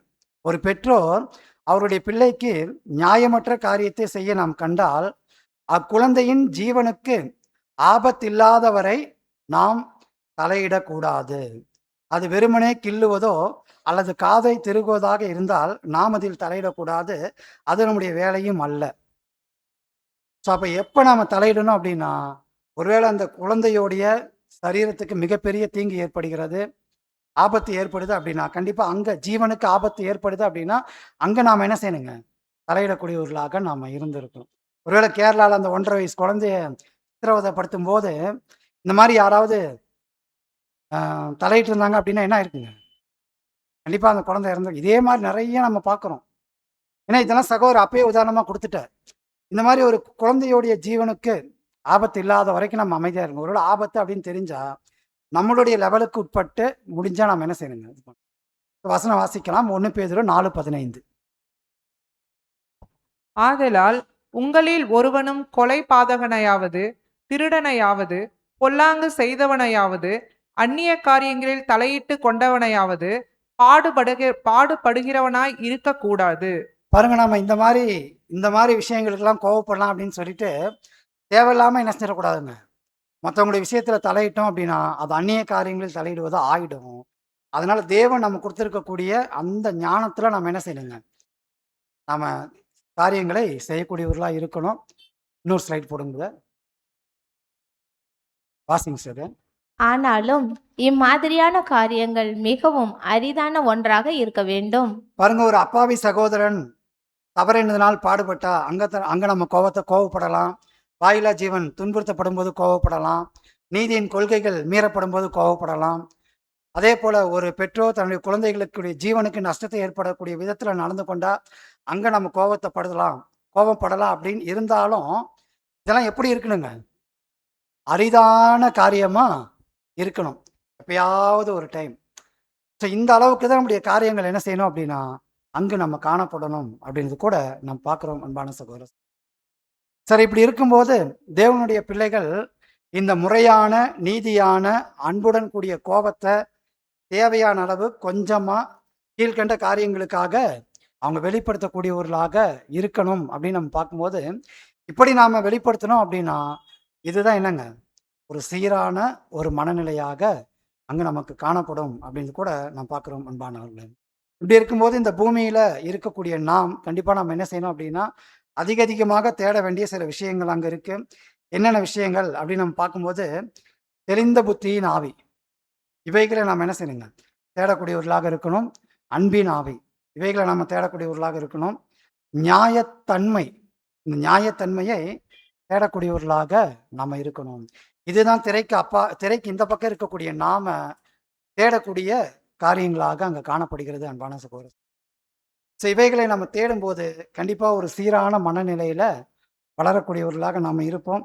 நம்முடைய எல்லா காரியங்களிலும் சீரான மனநிலையை நாம் வளர்த்து அதை வெளிப்படுத்தக்கூடியவர்களாக இருப்பதற்கு தேவன் தாமே நமக்கு உதவி செய்வாராக. ஆமென்.